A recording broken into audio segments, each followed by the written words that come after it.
Hi నేను సతీష్.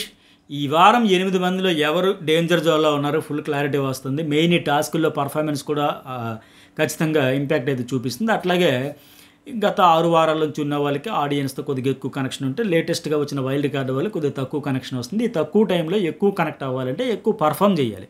ఎక్కువగా ఏదో ఒక ఎమోషనల్‌గా ఓ 2 ఎపిసోడ్‌లు పడినా సరే ఈ వారంలో పర్టిక్యులర్‌గా నామినేషన్‌లో ఉండేటప్పుడు ఆడియన్స్‌తో బాండింగ్ అయితే పెరుగుద్ది. మరి ఎట్లా ఉన్నారు వైల్డ్ కార్డ్‌లో అయితే ప్రస్తుతానికి ఇద్దరు నామినేషన్‌లో ఉన్నారు. మిగతా అందరూ కూడా పాత వాళ్ళే ఉన్నారు గనుక చూద్దాం ఎవరి పొజిషన్ ఏంటి అనేది. సో అన్నీ కూడా నేను ఒక యూట్యూబ్ ఛానల్ కావచ్చు, ఒక వెబ్‌సైట్స్ కావచ్చు, ఇన్‌స్టా, ఫేస్‌బుక్, ట్విట్టర్ అన్నింటిలో కలిపి మన న్యూస్ బౌల్‌లో కూడా ఒక పోస్ట్ పెట్టి చూడండి. అందులో కూడా ఓటు వేయండి. నేను వీడియో చేసే సమయానికి దగ్గర ఒక 40,000 వరకు ఓట్లు వేశారు. అందులో ఒక 6 వరకు ఒక పోల్ పెట్టాల్సింది. ఎందుకంటే యూట్యూబ్‌లో 4 ఆప్షన్స్ ఇస్తాడు కనుక నేను ఒక అంచనా ప్రకారం వీళ్ళు ఉండేది ఎవరెవరికి ఎంత పడుతుంది అనేసి ఒక క్యాలిక్యులేషన్ ప్రకారం పెడతా పోలు. సో అందులో కూడా ఓటు వేయండి. రామువా, లేకపోతే రమ్యనా, లేకపోతే సాయి శ్రీనివాస, లేకపోతే మిగతా 6 ఎవరికి వేస్తున్నారు ఖచ్చితంగా ఒక మెసేజ్ అందులో కూడా ఓటు వేయండి. సరిగా ఓవరాల్గా చూసుకుంటే తనూజయ్య 23%తో ఫస్ట్ ప్లేస్లో ఉంది. నిన్నటి టాస్క్ అయితే ఆవిడ దొంగతనం టాస్క్లు అయితే పర్ఫెక్ట్గా చేసింది. ఆ క్యారెక్టర్ దొంగతనాలు చేసేది కనుక పూర్తిగా ఇన్వాల్వ్ అయిపోయి ఆడుతూ ఉంది. మంచి పాయింట్ తీసుకుంది. అట్టాగే ఫస్ట్ దొంగతనాలు చేసి లేపేసిందే కాక అవి పంచుకునేది కాక సాయితో అలాగే రీతితో కూడా కళ్యాణ్ ఎక్కడ పెడతా చూడండి. అంటే మన టీంలో కూడా ఎవరిని క్షమించొద్దు, మనలో మించిన దొంగ ఉండకూడదని చాలా క్యారెక్టర్లో ఇన్వాల్వ్ అయిపోయి చాలా యాక్టివ్గా ఆడుతుంది. మంచిదే, అట్లా ఆడితే బెటరే. అయితే ఇంకోటి ఏంటంటే వీడికి మైనస్ జరుగుతున్నది అయిన దానికి కాని దానికి అరుపులు. ఒక ఎపిసోడ్లోనే 3 సార్లు అరుస్తూ ఉంటే చూసి ఆడియన్స్కి చిరాకు ఉండదు. ఆవిడ ఫ్యాన్స్కి పీఆర్కి అయితే ఉండకపోవచ్చు, కానీ జనరల్ ఆడియన్స్కి, న్యూట్రల్ ఆడియన్స్కి ఒక బిగ్ బాస్ షోలోకి వచ్చిన తర్వాత ఒక కంటెస్టెంట్ ఆట ఎట్లా ఉంది, మెచ్యూరిటీ ఎట్లా ఉంది, డెసిషన్స్ ఎట్లా తీసుకున్నారు, ఒక సిచ్యువేషన్ వచ్చేటప్పుడు ఎంత ఓపిక సహనంతో హుందాగా డీల్ చేస్తున్నారు, అదే సిచ్యువేషన్ని ఇంకొక రకంగా కూడా సాఫ్ట్గా హ్యాండిల్ చేయొచ్చు. మళ్ళీ అనొచ్చు మీరు ఆ స్పాట్లో ఉంటే మీకు తెలుస్తుందని. అఫ్కోర్స్ కావచ్చు, కానీ ప్రతిసారి ఉన్న ఒక గంట ఎపిసోడ్లో 20 నిమిషాలకు ఒకసారి, 20 నిమిషాలకు ఒకసారి, 20 నిమిషాలు పాయింట్లు తక్కువ, అరుపులు ఎక్కువ. ఎగ్జాంపుల్ నిన్న ఎపిసోడ్ కావచ్చు, అంతకుముందు ఎపిసోడ్ కావచ్చు. అవన్నీ మైనస్ అయితే ఏ మాటకి ఆ మాట చెప్పుకుంది. కాకపోతే ముందు నుంచి ప్రీ ఎగ్జిస్టింగ్ ఓటింగ్ వల్ల బిందాస్ ఉంది, కానీ లేకపోతే ఈ అరుపులకి, అలకలకి, ఏడుపులకి పైగా చూడండి భరణి ఉన్నంతసేపు అసలు ఉప్పు నిప్పులాగా ఉన్నారా ఏం పేరు ఆ పిల్లతో, దివ్యతో. ఇప్పుడు చక్కగా ఫ్రెండ్స్ బాండ్స్ ఒకరికొకరు అన్నట్టు ఉంటే మరి ముందే ఉంటే ఇంకా బాండ్ బలపడేది కదా. సరే అవన్నీ పక్కన పెడితే ఇక మళ్ళీ ఇంకోటి కలిసి వచ్చింది ఏంటంటే సంజన నిన్న మాట అన్నావు, నిఖిల్ వచ్చిన తర్వాత నువ్వు ఆయనతో కలిసి వెళ్ళిపోతున్నావు, మీ ఇద్దరు ఫ్రెండ్స్ అయిపోయారు, క్లోజ్ అయిపోయారు, అందుకోసమే కళ్యాణ్ దూరం పెట్టావు, ఇలాంటి రాంగ్ కామెంట్స్ కూడా తనూజకే మేలు జరిగితే ఖచ్చితంగా మరింత సానుభూతి వచ్చే అవకాశం ఉంది. ఇప్పుడు ప్లస్లు ఏంటో మైనస్లు ఏంటో రెండు చెప్పావు కదా, రెండింటి గురించి కూడా మీ ఒపీనియన్ కూడా మెసేజ్ పెట్టండి. అలాగే రెండోది ఏంటంటే కళ్యాణ్ కూడా ఒక 20% ఉంది. ఈ ఓటింగ్ వారం ఈ 2 రోజుల్లో అలా తగ్గుతుంది. 22, 21, 20కి అయితే వచ్చింది. ఇతనికి ఇంకా అదృష్టం ఏంటంటే తనూజకి ఎంత దూరంగా ఉంటే దానివల్ల ఇతనికి ఒక్కరోజు కూడా 1% కూడా పాజిటివిటీ రాదు. ఎందుకంటే ఆయన అగ్ని పరీక్ష నుంచి ఎలివేషన్తో మంచి హై ఎక్స్పెక్టేషన్తో వచ్చాడు కనుక ఫస్ట్ 3 వారాలు బిస్కెట్ అయిపోయినా తన తప్పులు తను తెలుసుకున్నాడు. ఆడియన్స్ ద్వారా వచ్చిన ఫీడ్బ్యాక్, వీకెండ్ నాగార్జున ఇచ్చిన ఫీడ్బ్యాక్, ఇవన్నీ వైల్డ్ కార్డ్స్ వచ్చిన ఫీడ్బ్యాక్ అన్నింటి తెలుసుకొని మార్చుకున్నా ఇంకా పూర్తిగా 100% దూరం పెట్టాలి.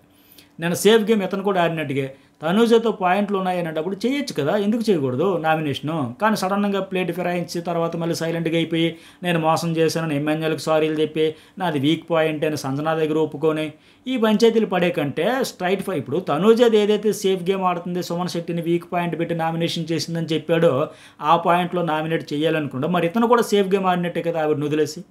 సో లేదంటే నాకు ఆప్షన్ లేదని చెప్పొచ్చు కదా. ఈ మోసం వల్ల అతనికి క్యారెక్టర్కి అయితే కొద్దిగా ఏంటి ఎట్లా చేశాడు అనేది మైనస్ అయితే అవుతుంది. అయితే ఇప్పుడు ఈ టాస్క్లో బాగా యాక్టివ్ రోల్ తీసుకున్నాడు. సోడా టాస్క్ అయితే బాగా ఆడాడు. ఆ మాధురి టీంలో కూడా అన్నింటికి డెసిషన్ మేకర్కి అన్నింటికి ఆ టీంలో కీ రోల్ అయితే ప్లే చేస్తున్నాడు. సో మొత్తం ఫైనల్గా ఎక్కువ రోజులు ఉండాలంటే ఎంత ఎక్కువ దూరంగా ఇండివిజువల్ గేమ్ ఆడుకుంటే బెటర్. హౌస్ దాటే వెళ్తారా వాళ్ళ ఇష్టం, ఫ్రెండ్స్గా ఉంటారో ఫ్రెండ్స్గా కూడా ఉండరు, ఇంకా వాళ్ళ ఇష్టం అది. కానీ హౌస్లో ఆయన ముందుకు వెళ్ళాలి, ఎక్కువ రోజులు ఉండాలంటే తనుజకు దూరంగా ఉండడమే ఏకైక మార్గం. అట్లాగే ఇక నెక్స్ట్ వన్ సంజనాకి అయితే ఒక 16% ఉంది. వీళ్ళ తెలివి తక్కువతనం కావచ్చు, స్మార్ట్గా లేకపోవడం కావచ్చు, మొత్తానికి పోగొట్టుకున్నారు. సింపతి అయితే వస్తుంది, ఎందుకంటే పాపం తర్వాత బాధ ఎంత పడాలో అంత బాధ పడుతున్నారు. నిఖిల్, గౌరవ్ అట్లాగే సంజన అయ్యో ఎంత స్ట్రాంగ్ ప్లేయర్స్ ఉండి కూడా మంచి ఫిజికల్గా స్ట్రాంగ్ ప్లేయర్ రమ్య ఇరగ్గొట్టు ఆడుతుంది, గౌరవ్ ఆడుతారు, నిఖిల్ ఆడతారు, డీమన్ పవన్ ఆడుతారు. ఎంత మంచి టీం ఉండి కూడా ఆయేష పాపం హెల్త్ ఇష్యూ వల్ల ఆవిడ ఆబ్సెంట్ అయినా సరే ఎంత మంచి టీం ఉండి కూడా ప్రొటెక్ట్ చేయలేకపోయారు కనుక ఆవిడ చాలా బాధపడుతుంది. వీళ్ళ తర్వాత పాపం ఆ సందుల్లో ఈ సందుల్లో ఆ మూల ఈ మూల ఎతుక్కుని కింద మీద పడుతున్నారు. సో ఖచ్చితంగా వీళ్ళకి సింపతి వచ్చే అవకాశం ఉంది. ప్రస్తుతానికి సంజన సేఫ్ జోన్. ఇక 4th ప్లేస్లో దివ్య ఉంది, ఒక 12% పడతా ఉంది. భరణి వెళ్ళిపోయిన తర్వాత ఖచ్చితంగా భరణి ఓట్లన్నీ ఈఎంఐకే పడతాయి. వీళ్ళిద్దరు ఇప్పుడు ఫ్రెండ్స్ అయిపోయారు. తనూజ ఉన్నన్నాళ్ళు నాన్నకు దూరం పెట్టి నాన్న మీద అలిగి ఇప్పుడు వెళ్ళిపోయిన తర్వాత నాన్న ఐ లవ్ యూ అంటే ఆవిడ ప్రెజర్ వల్ల ఎక్కువ ప్రెజర్ భరణి మీద, తనూజ తాలూకు ప్రెజర్ అంతా భరణి మీద పడింది. దివ్య నుంచి అంత ఎక్కువ రాలి. అతని కాస్త కోస్త ఉపశమనం మరి అందరికీ నా సోల్ రీచ్ మరి 9 పెయిన్ఫుల్ సిచ్యువేషన్లో షేర్ చేసుకుందామంటే ఎవరు లేరంట. ఆ ఎవరు లేరనే ప్లేస్లో దివ్య కాస్త కోస్త ఉపశమనం వచ్చింది. దివ్యతో షేర్ చేసుకోవడం, చెప్పుకోవడం, నువ్వు అర్థం చేసుకుంటావు, నువ్వు మెచ్యూరిటీ అని చెప్పి.